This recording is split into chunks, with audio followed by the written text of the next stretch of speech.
யாழ்ப்பாணம் வளலாய் மேற்கு அச்சுவேலி, யாழ்ப்பாணம் வளலாய் மேற்கு அச்சுவேலி என்று சொல்லக்கூடிய இடத்துல வாழ்ந்து வசித்தவர், அந்த இடத்தை புறப்படமாக கொண்டவர், அந்த இடத்திலேயே வாழ்ந்தவர் இராசையா கோபாலகிருஷ்ணன். ராசையா கோபாலகிருஷ்ணன் என்று சொல்லக்கூடியவர். அவரை சொல்லிட்டா ரெக்டர் கோபால் அப்படின்னு சொல்வார்கள் வளலாய் மேற்கு அச்சுவேலி பகுதியில்.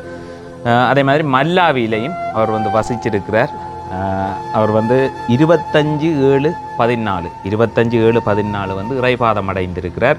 அவருடைய இறுதி கிரிகை நிகழ்வுகள் வளலாய் மேற்கு அச்சுவேலி என்று சொல்லக்கூடிய இடத்துல இருக்கிற அவருடைய இல்லத்தில் நடைபெறும் 20/7/2025 ஞாயிற்றுக்கிழமை அவருடைய இல்லத்தில் நடைபெற்று அருகில் உள்ள மயானத்தில் நல்லடக்கம் செய்யப்படும் என்பதை எல்லோருக்குமே அறிய தருகின்றோம். அதே மாதிரி அவருடைய பிரிவால துயருற்றிருக்கிற அவருடைய குடும்பத்தினருக்கும் என்னுடைய ஆழ்ந்த அனுதாபங்களை தெரிவித்துக் கொள்கிறேன்.